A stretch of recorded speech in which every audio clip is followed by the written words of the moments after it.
नमस्कार, बहुत स्वागत है आपका जोहार झारखंड के इस बुलेटिन में। आपके साथ मैं हूं सोनाली सिंह। बुलेटिन की शुरुआत इस वक्त की बड़ी खबर के साथ करते हैं। जमशेदपुर से बड़ी खबर, जहां पर मानगो आजाद नगर रोड नंबर 14 स्थित पेट्रोल पंप पर खड़ी एक बाइक में बीती रात अचानक आग लग गई। इससे अफरा तफरी का माहौल वहां पर बन गया। गनीमत ये रही कि पेट्रोल पंप तक आग नहीं पहुंची, नहीं तो पूरा इलाका आग की चपेट में आ सकता था। लोगों की सूझबूझ से पेट्रोल पंप पर बड़ी घटना होने से टल गई। घटना की जानकारी मिलने पर मौके पर पहुंची पुलिस ने आग पर किसी तरह से काबू पाया। लोगों के मुताबिक किसी ने बाइक को पेट्रोल पंप। लगातार इस तरीके की घटनाएं सामने आती हैं और वहीं बाइक आखिर किसकी है उसकी भी जांच लगातार जारी है। लोगों ने कड़ी मशक्कत के बाद आग को बुझाया।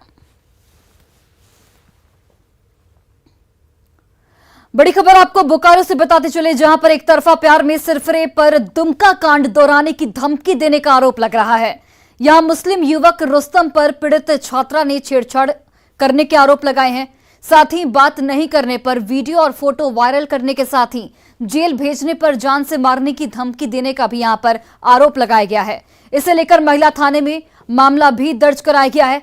पीड़ित और आरोपी एक ही मोहल्ले में रहते हैं। वहीं जब पुलिस ने आरोपी के घर दबिश दी तो आरोपी घर से फरार हो चुका था।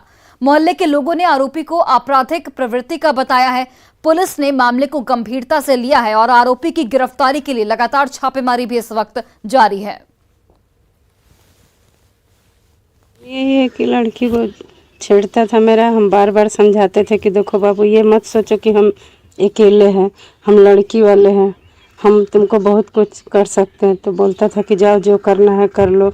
उसको धमकी देना, नेट पे फोटो एडिट करके छोड़ना, नहीं बात करने पे पूरा फेसबुक में फ़ोटो छोड़ना, यही सब धमकी देता था। पढ़ने जाती है तो पढ़ने नहीं जाने देता था, कंप्यूटर क्लास, और धमकी देता था, बाइक से जहाँ तहाँ घेर लेता था। 21 तारीख को एक आवेदन महिला थाना में बच्ची के द्वारा दिया गया है। उसके परिजन भी उसके साथ आए हुए थे। उनके द्वारा बताया गया कि एक लड़का जो दिल्ली बाग का ही रहने वाला है, तो विगत 1 साल बाद यहाँ पे अपने घर आया था, जो बाहर कमाता था। वो आने के बाद बच्ची जब सेक्टर 12 में कहीं कोचिंग या ट्यूशन पढ़ती थी, वहाँ जा रही थी, तो रास्ते में उसको रोकने का प्रयास किया और जबरदस्ती उसको रोका गया और कुछ बात करने के लिए कहने लगा। इसी का विरोध की है लड़की, जिसमें कि छेड़खानी का मामला आया है और उसमें उस आवेदन पे महिला थाना में समुचित धाराओं के तहत कांड दर्ज किया गया। और देखिए, अब इस मामले के सामने आने के बाद कई सवाल भी उठ रहे हैं। न्यूज़ 18 लगातार सवाल खड़े कर रहा है कि आखिर पुलिस गिरफ्त में सिरफिरा कब आएगा। ये तमाम सवाल इस पूरे मामले के सामने आने के बाद खड़े हो रहे हैं कि कब पुलिस गिरफ्त में आएगा सिरफिरा, मनचले की करतूत पर कब लगेगी रोक, पीड़ित परिवार को आखिर कब मिलेगा इंसाफ। ये सभी सवाल इस पूरे मामले के सामने आने के बाद लगातार खड़े हो रहे हैं।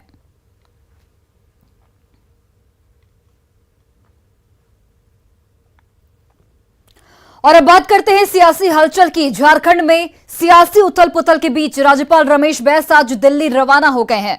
बताया जा रहा है कि दिल्ली में वह केंद्रीय गृह मंत्री अमित शाह के साथ साथ विधि विशेषज्ञों के साथ भी सलाह मशवरा करेंगे।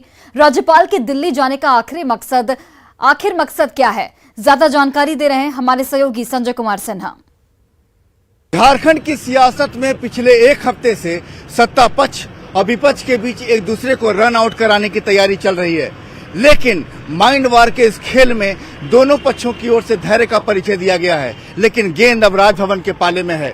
गुरुवार को यूपीए के एक प्रतिनिधिमंडल ने राज्यपाल से मुलाकात की और भारत निर्वाचन आयोग की जो चिट्ठी आई है उसे सार्वजनिक करने की मांग की, लेकिन राज्यपाल ने उन्हें भरोसा दिया है कि पहले उस चिट्ठी पर वो लीगल एक्सपर्ट से सलाह मशवरा करेंगे, उसके बाद ही सार्वजनिक करेंगे।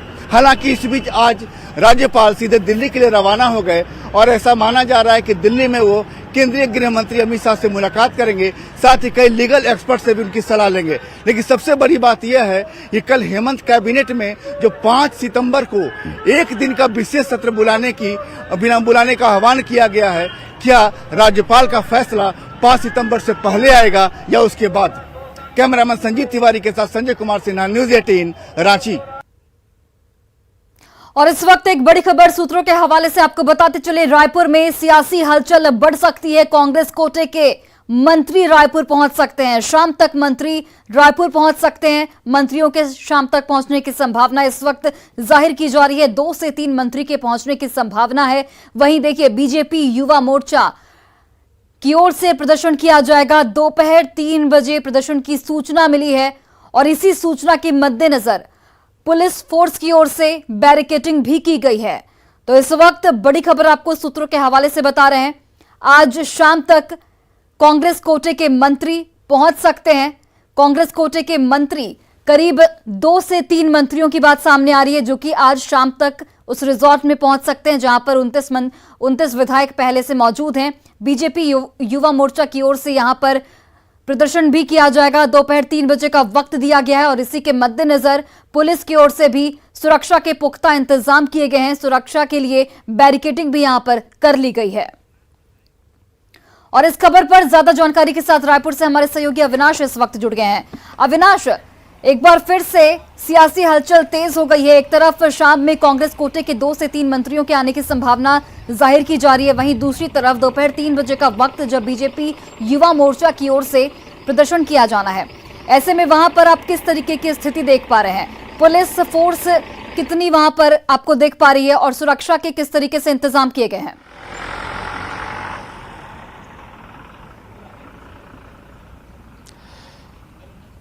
नहीं, देखिए, जो सूचना आ रही है और सूचना के मद्देनजर जो यहाँ के एसडीएम हैं, उन्होंने भी बातचीत की मीडिया से और उन्होंने बताया कि पहले से कोई सूचना तो नहीं थी, कोई अनुमति नहीं ली गई है, लेकिन जो जानकारी आ रही है उसके मुताबिक बीजेपी युवा मोर्चा के द्वारा 3 बजे के करीब यहाँ प्रदर्शन करने की सूचना है। अंकिता मामले में ये प्रदर्शन होना है और सामने अगर आप देखें, यहाँ से 100 मीटर की दूरी पर ये बैरिकेडिंग की गई है और यहाँ से लेकर सामने जो रास्ता जाता है, पूरे रास्ता में बांस बल्ले से बैरिकेडिंग की गई है। देखिए, ये जो बोलेरो गाड़ी जा रही है, पुलिस की गाड़ी है। लगातार जो पुलिस के जवान हैं इस पूरे क्षेत्र में अलग अलग जगहों पर खड़े हैं। जिस जगह पर मैं खड़ा हूँ उसी जगह पर मेफेयर ये रिसोर्ट है। बहुत ज्यादा दूरी भी नहीं है। आपको याद होगा कि 2 दिन पहले भी अंकिता मामले में ही यहाँ के हिंदू संगठनों के द्वारा मात्र 7 लोग ही थे, लेकिन उनके द्वारा इस चौक पर आकर, इस जगह पर आकर, इस मुख्य द्वार पर यहाँ एक प्रदर्शन किया गया था। तो ये अब उम्मीद की जा रही है कि अगर पहले से बीजेपी युवा मोर्चा ने कोई तैयारी कर रखी है तो वो या उनके द्वारा अविनाश, मैं आपको यहाँ पर रोकना चाहूंगी। एक बार जरा रायपुर एसडीएम की बाइट हम अपने दर्शकों को सुना दें, जिन्होंने बीजेपी युवा मोर्चा के प्रदर्शन को लेकर कई बातें कही हैं। सुनते हैं एक बार। देखिए, हमारी सुरक्षा व्यवस्था को लेकर के यहाँ पूरी तैयारी है। आंदोलन के बारे में अभी तक मुझसे किसी ने परमिशन के लिए कोई अप्लाई नहीं किया है ना, लेकिन सूचनाएं मिल रही हैं कि कुछ आंदोलन हो सकते हैं, तो हम अपने बल के साथ में यहाँ पर पूरी तरह से मुस्तैद हैं। तो अगर लोग ज्यादा आते हैं तो यहीं रोका जाएगा? पहले ही रोकने की कोशिश करेंगे आप लोग? हम तो बैरिकेडिंग से पहले ही रोकने की कोशिश करेंगे, है ना। और जी, सुरक्षा बढ़ाई जी, आंदोलन की सूचना है ना, ऐसा, लेकिन कोई परमिशन तो किसी ने लिया नहीं है। कुछ एक्स्ट्रा फोर्सेस लगाई आप? नहीं, ठीक है, जो फोर्सेस हैं हमारी रेगुलर फोर्सेस वही हैं। कल से ज्यादा फोर्सेस दिख रही है सर? नहीं, ज्यादा फोर्सेस नहीं है। जितना हमारा सुरक्षा व्यवस्था के दृष्टिकोण से जो रिक्वायर्ड रहता है, हमने उतना फोर्स लगाया हुआ है। अविनाश, एसडीएम की बाइट हमने अभी दर्शकों को सुनाई, जिसमें उन्होंने साफ तौर पर कहा कि आंदोलन की सूचना तो है, लेकिन कोई परमिशन नहीं लिया गया है बीजेपी युवा मोर्चा की ओर से।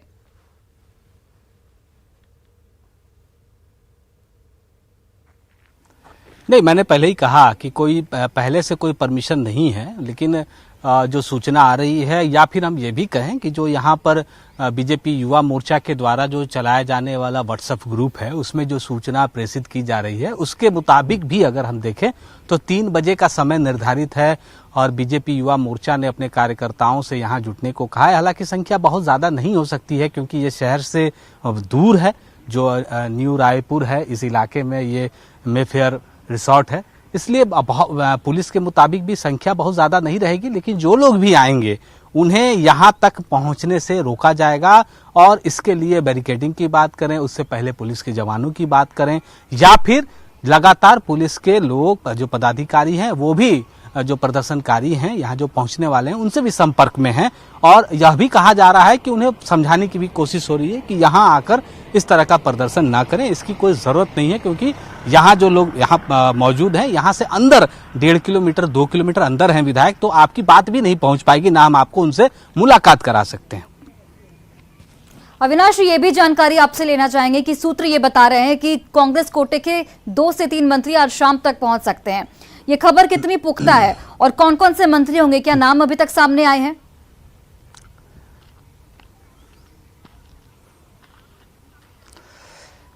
ले देखिए, ये पुख्ता है। और वैसे तो अगर आप देखें पिछले कुछ दिनों में बहुत सारी चीजें जो अंदर से बाहर आई, जो सूचनाएं आई, बहुत सारी सूचनाओं पर मुहर भी लगी और बहुत सारी सूचनाएं ऐसी भी रही कि जब एक रणनीति के तहत उसमें फेरबदल भी किए गए। अभी जो सूचना है उसके मुताबिक बन्ना गुप्ता और बादल पत्रलेख के आने की पुख्ता सूचना आई है। एक और मंत्री कोई हो सकते हैं, अब वो कौन होंगे ये थोड़ा इंतजार करना होगा, लेकिन 2 मंत्री जिनका मैंने नाम लिया, बन्ना गुप्ता और बादल पत्रलेख, इनके आने की सूचना है। वो देर शाम तक यहाँ पहुंच जाएंगे। बिल्कुल, चलिए अविनाश, बहुत बहुत धन्यवाद तमाम जानकारियों के लिए। बढ़ते हैं आगे। झारखंड में सत्ता पक्ष और विपक्ष के बीच सियासी घमासान मचा है। राज्य सरकार कैबिनेट के जरिए ताबड़तोड़ फैसले लेकर जनता को रिझाने की कोशिश में इस वक्त जुटी हुई है, तो वहीं बीजेपी यह मानकर चल रही है कि सरकार इस वक्त डरी हुई है। न्यूज 18 से खास बातचीत में बाबूलाल मरांडी ने कहा कि जो दिख रहा है वैसा कुछ भी नहीं है। विधायक के मसले पर उन्होंने कहा कि मुख्यमंत्री हेमंत सोरेन और खुद उनकी विधायक एक दूसरे के काउंटर पर टिकी नजर आ रही है। बाबूलाल मरांडी से बात की न्यूज 18 से हमारे सहयोगी संजय कुमार सिन्हा ने। झारखंड की राजनीति इन दिनों एक अजीबोगरीब मोड़ से गुजर रही है। सरकार को बचाने की कोशिशें भी जारी है और जनता को रिझाने की कोशिशें भी। हमारे साथ तमाम मुद्दों पर बातचीत करने के लिए पूर्व मुख्यमंत्री बाबूलाल मरांडी मौजूद हैं। ये जो लगातार कैबिनेट में लोक लुभावन कह सकते प्रस्ताव को मंजूरी दी जा रही है, पिछला जो था पुलिस खुश हुआ, इस बार पेंशन का देखिए कोई खुश नहीं है। खुश तो जनता को होना चाहिए ना। अलग आप जनता से जाकर के पूछ लीजिए कितना खुश है साहब। आप 32 महीनों से गांव में हालत क्या है, रोड की हालत क्या है, बिजली की हालत क्या है, पानी की हालत क्या है, सुखाड़ अकाल की स्थिति पैदा हो गई, उसमें सरकार को कोई चिंता नहीं, तो कोई भी खुश नहीं है। तो वो तो कह रहे हैं कि सत्ता पक्ष दावा कर रहा है कि 20 साबित हो रहे हैं। क्या साबित हो रहे हैं? 20, 19 और 20 का जो खेल है। अरे अब दावा कर रहे हैं तो पता चल रहा है ना। वो तो कह रहे थे कि हेमंत है तो हिम्मत है। अब डरे हुए किससे है भाई? सरकार उनकी यहाँ है, पूरा शासन तंत्र उनके पास है। पुरानी पेंशन, विधायक और मंत्रियों को लेकर के भागे फिर रहे हैं। पुरानी पेंशन स्कीम हो गई, फिर आपको अब चार्टर विमान वाला भी है। चार्टर विमान वाला क्या है? तो बोले कि अपने लोगों के ऊपर उनको भरोसा नहीं, विश्वास नहीं है, क्योंकि कोई ना भाग जाए इधर उधर, उस समय प्लेन कहाँ खोजेंगे। तो इसलिए उन्होंने चर्चा 5 सितंबर को सत्र स्थानीय नीति पर कुछ हो। अब हम कैसे बता, अभी जब तक कोई अधिकृत रूप से पत्र नहीं आ जाता है किस विषय पर उन्होंने बुलाया, उसके पहले तो कुछ भी बोल नहीं सकते। आपकी विधायकी जहां न्यायाधिकरण में है, हेमंत सोरेन का जो विधायकी जो है भारत निर्वाचन आयोग से थ्रू राज्यपाल है, तो दोनों को कैसे समझे लोग? क्या दोनों एक तरह का काउंटर है? काउंटर तो ही है,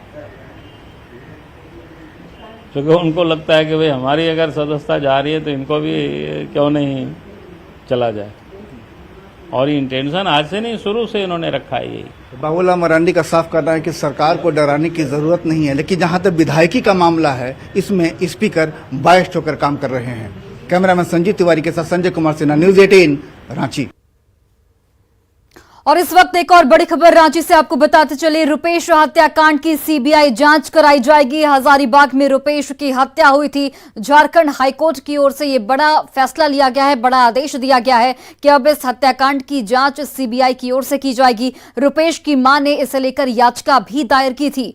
पुलिस जांच से परिजन जो थे रुपेश के, वो नाराज चल रहे थे और इसी को लेकर रुपेश की मां की ओर से याचिका दायर की गई थी। सरस्वती पूजा विसर्जन के दौरान पिटाई से रुपेश की मौत हुई थी और अब इसी मामले की अब जिम्मेदारी सीबीआई को सौंप दी गई है।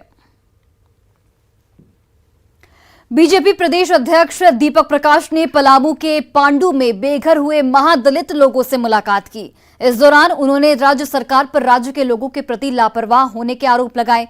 उन्होंने कहा कि राज्य में जनता परेशान है, लेकिन राज्य सरकार चार्टर्ड प्लेन से घूमने में मस्त है। उन्होंने ये भी दावा किया कि ये सरकार अधिक दिनों तक चलने वाली बिल्कुल नहीं है।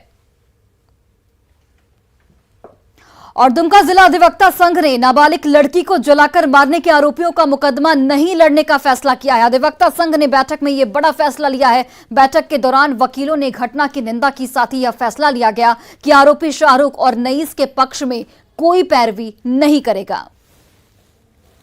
बैठक में सर्वसम्मति से हम लोगों ने इस दुखद और विविध घटना जो घटी है दुमका टाउन में अंकिता के साथ, उसका हम लोग कड़ी शब्दों में निंदा किए हैं। प्रस्ताव पारित करके निर्णय लिए हैं कि कोई भी वकील, दुमका जिला अधिवक्ता संघ का जितने भी वकील साथी हैं, कोई भी जो है अभियुक्त की ओर से कोई पैरवी नहीं करेगा। और वहीं झारखंड में बेटियों और महिलाओं पर अपराध हर दिन बढ़ते जा रहे हैं, लेकिन राज्य महिला आयोग बेबस, मजबूर और असहाय महिलाओं की मदद नहीं कर पा रहा है। इसकी वजह है 2 साल से महिला आयोग के अध्यक्ष और सदस्यों का खाली पद। राज्य में महिलाओं की गुहार सुनने के साथ ही उनकी सुरक्षा के कदम उठाने की जिम्मेदारी महिला आयोग की है, लेकिन 2 साल से अध्यक्ष और सदस्यों का पद खाली रहने से महिलाएं अपनी गुहार के साथ आयोग के दरवाजे से मायूस लौटने को इस वक्त मजबूर हैं। पिछले 2 सालों की अगर बात करें तो पिछले 2 सालों से राज्य महिला आयोग बंद पड़ा है। इधर शक्तिहीन महिला आयोग में अब आवेदनों की भी संख्या कम हो गई है और अब प्रतिदिन 1 से 2 आवेदन ही स्पीड पोस्ट के जरिए पहुंच रहे हैं, लेकिन उनकी भी सुनवाई यहां पर नहीं हो पा रही है। इसके लिए हम लोगों ने भी बोला है कि महिला आयोग वगैरह जल्दी हो जाना चाहिए। तो देखिए, बीच में तो 3 साल तो कोविड के कारण अब नहीं हो पाया। अभी काम शुरू हुआ है और जैसे ही काम शुरू हुआ तो तरह तरह से तंग किया जा रहा है। अभी होने ही वाला था कि ये समस्याएं आ गई हैं और बहुत जल्दी हम उम्मीद करते हैं कि महिला आयोग का गठन हो जाएगा। झारखंड राज्य की बेटियों की चीख पूरे भारत भर में गूंज रही है, पर यही चीख महिला आयोग तक नहीं पहुंच पा रही। इस वक्त हम महिला आयोग के बिल्डिंग में मौजूद है, दफ्तर में मौजूद है, जो कि 2 सालों से धूल फाक रही है। बता दें कि 2 साल से इस बिल्डिंग पर ताला लगा हुआ है, यहाँ पर कोई भी अधिकारी नहीं आया है। वजह कोरोना काल के वजह से इसे वापस से नहीं चालू किया गया है। इसमें किसी भी अध्यक्ष या फिर सदस्य की जो पद है उसे नियुक्त नहीं किया गया, पद खाली चल रही है। इस पर सांसद महुआ मांझी का भी कहना है कि कोरोना काल की वजह से यहाँ पर काम नहीं शुरू किया गया है, वो लोग जल्दी प्रयास में, पर ये प्रयास जो है अब शुरू होने का नाम ही नहीं ले रहा। बता दें कि 2 साल से ज्यादा हो गया है महिला आयोग का पद खाली है, यहाँ पर कोई भी कार्यरत नहीं है फिलहाल। लेकिन इसके साथ साथ बात करें तो क्रूएल्टी केसेस जो महिलाओं के प्रति है वो दिन प्रतिदिन आंकड़ा पार करता जा रहा है। बात सिर्फ रांची जिले की नहीं है, कुल 24 जिलों में जो महिलाओं के प्रति प्रताड़ना का केसेस है वो बहुत तेजी से ऊपर चला जाता है। लेकिन उसके साथ ही साथ महिला आयोग जो है वो खाली चल रहा है, जिस पर कोई भी सूद लेने वाला नहीं है। अब तक इस पर कोई बात करने के लिए नहीं है। महिला आयोग की सदस्यता की गठित नहीं की गई है टीम, आगे का कोई एक्शन प्लान भी नहीं बनाया गया झारखंड राज्य के लिए। उम्मीद है इस खबर के बाद मुख्यमंत्री कम से कम इसकी सूद ले और जो प्रताड़ना लगातार की जा रही है झारखंड में महिलाओं के प्रति, उसके लिए महिला आयोग में टीम गठित की जाए और तत्परता से वो लोग कार्रवाई पर आए। रूपाली त्रिपाठी, न्यूज़ 18, रांची। और वहीं देखिए, जमशेदपुर में टाटा स्टील जूलॉजिकल पार्क में बाढ़ में डूबने से नर तेंदुए की मौत हुई थी। इस मसले पर जू प्रबंधन की घोर लापरवाही सामने आई है। वन पदाधिकारियों की जांच कमेटी ने जू में बाढ़ को लेकर जानवरों की सुरक्षा पर सवाल उठाते हुए कई खामियां गिनाई हैं। इस पर वन विभाग ने गंभीरता दिखाई है और सुधार नहीं होने पर कार्रवाई के यहां पर संकेत भी दिए गए हैं। वन पदाधिकारी के मुताबिक जू प्रबंधन को जानकारी थी कि तेंदुआ लंगड़ा रहा है, इसके बावजूद भी उसे बाढ़ से पहले सुरक्षित निकालने का इंतजाम नहीं किया गया और इसी वजह से पानी में डूबने से उसकी मौत हो गई।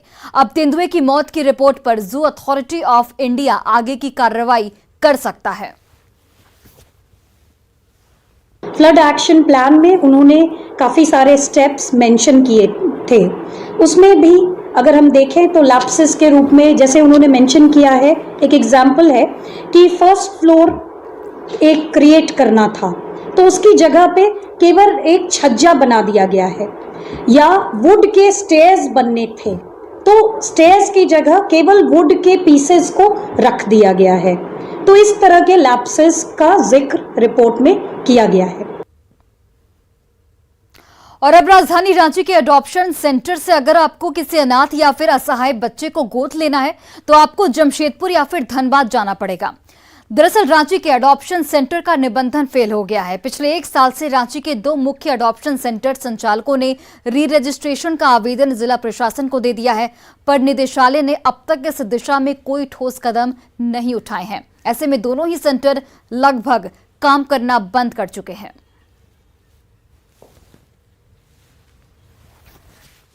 अब राजधानी रांची में आपको किसी भी अनाथ या असहाय बच्चे को गोद लेना है तो आपको कागजी कार्रवाई के लिए जमशेदपुर और धनबाद का चक्कर लगाना पड़ेगा।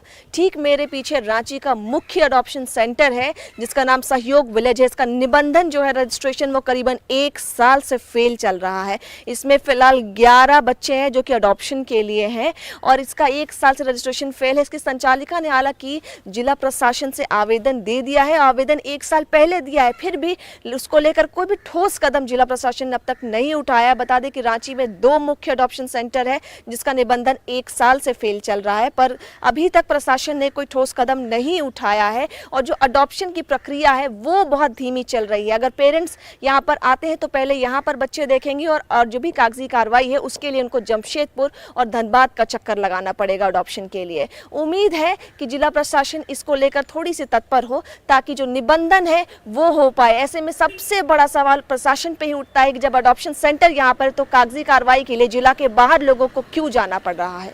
रूपाली त्रिपाठी, न्यूज़ 18 रांची।